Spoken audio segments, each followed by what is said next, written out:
Juliane Kupka and her mother finally boarded the plane after enduring a lengthy wait at the airport in Lima, Peru. The year was 1971, and 17-year-old Juliane was flying to Pucallpa, a city nestled deep within the Amazon rainforest. Tomorrow, Christmas Day, she planned to reunite with her father at the science research station where he worked. Juliane sat by the window. Her mother occupied the middle seat, and a heavy-set man dozed off in the aisle seat. About 30 minutes into the flight, the aircraft encountered a fierce storm. Juliane could tell it was severe.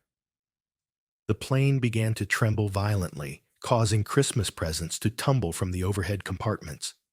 Suddenly, lightning struck the plane. Juliane's mother saw flames engulfing parts of the aircraft and screamed, "This is the end!" After that, Juliane's memories became fragmented. The plane nosedived sharply, and before she knew it, she was no longer inside the cabin. She was outside, plummeting through the air, still strapped to her seat, with two empty seats beside her. Her mother and the man from the aisle seat were nowhere to be seen. When Juliane regained consciousness, she found herself on the forest floor, still partially covered by the wreckage of the seats. Rainwater soaked her skin, mingling with the dirt and debris around her.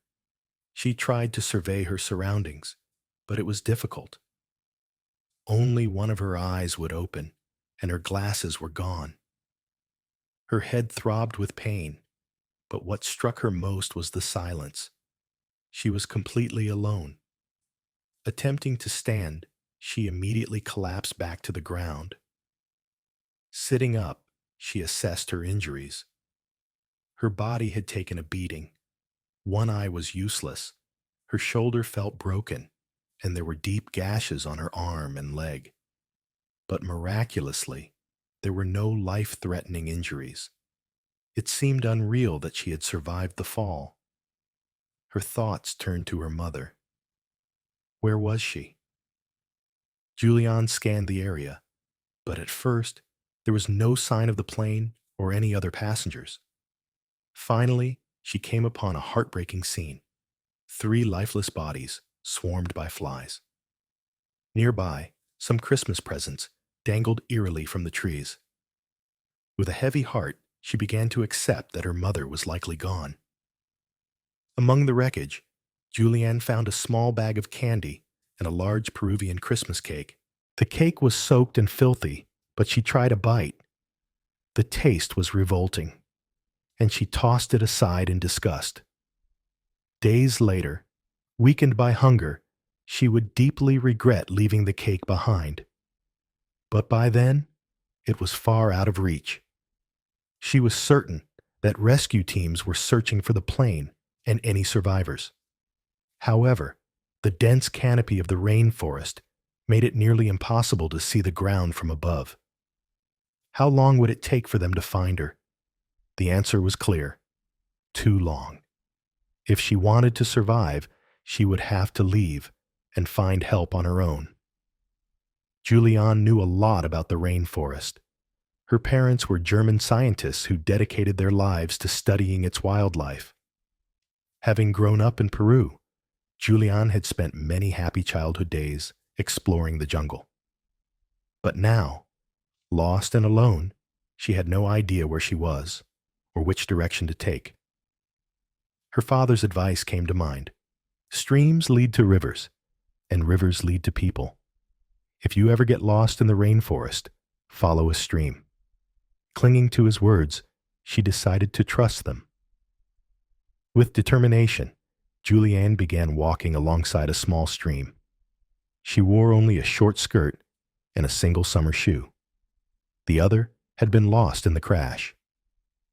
To protect herself, she used a stick to probe the ground ahead before every step, wary of snakes lurking in her path.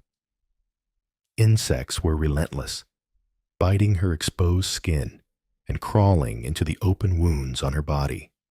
The bag of candy she'd salvaged from the crash was her only source of food.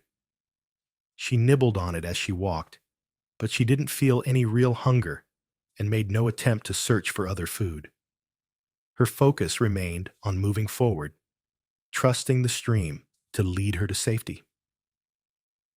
After 3 days of trudging through the jungle, Juliane reached a narrow river.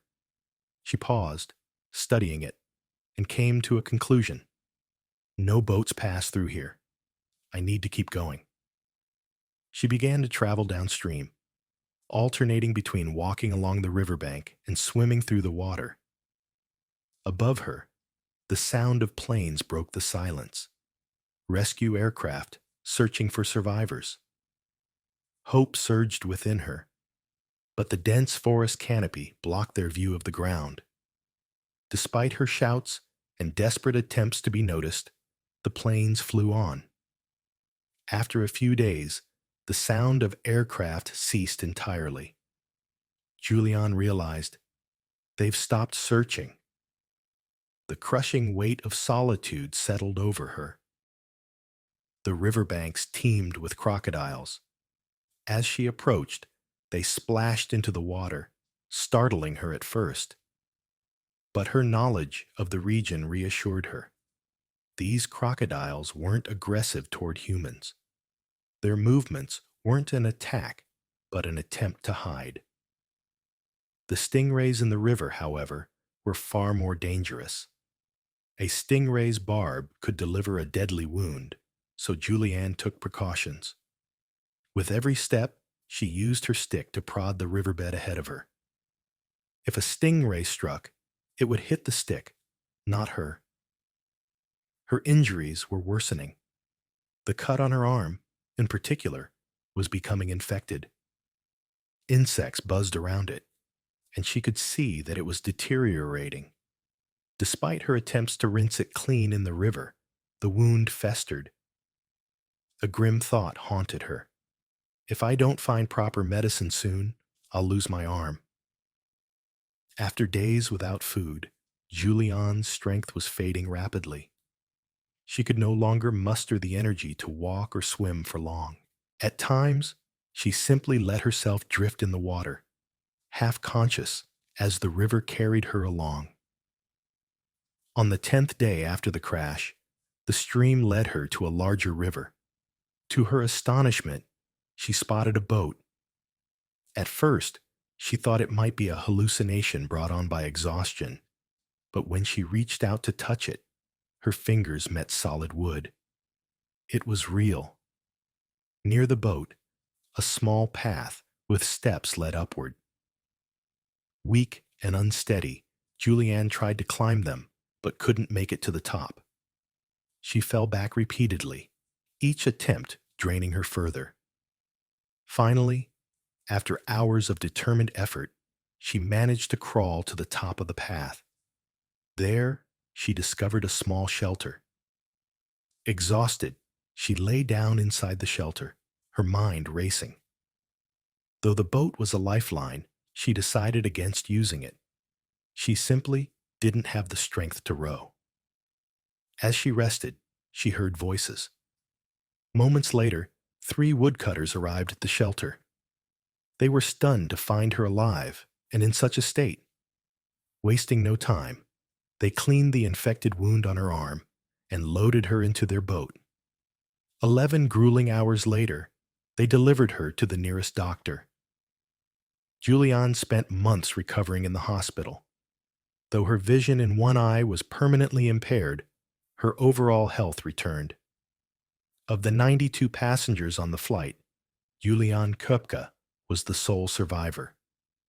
Though she lost her mother in the crash, she remained deeply connected to the Amazon, the place that had nearly taken her life, but also saved her. Determined to honor her parents' legacy, Juliane pursued a career in biology, specializing in mammalogy. She later moved to Germany, where she became a respected scientist, just like her parents. In 2011, she published a memoir, When I Fell from the Sky, detailing her incredible journey. Her story remains one of the most astonishing survival tales in history, a testament to resilience, knowledge, and the will to live.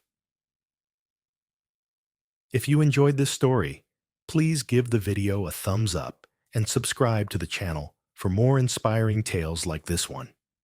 What would you do if you found yourself lost in a jungle like Juliane? Let me know your thoughts in the comments below. I'd love to hear your ideas and survival tips. Thanks for watching, and I'll see you in the next video.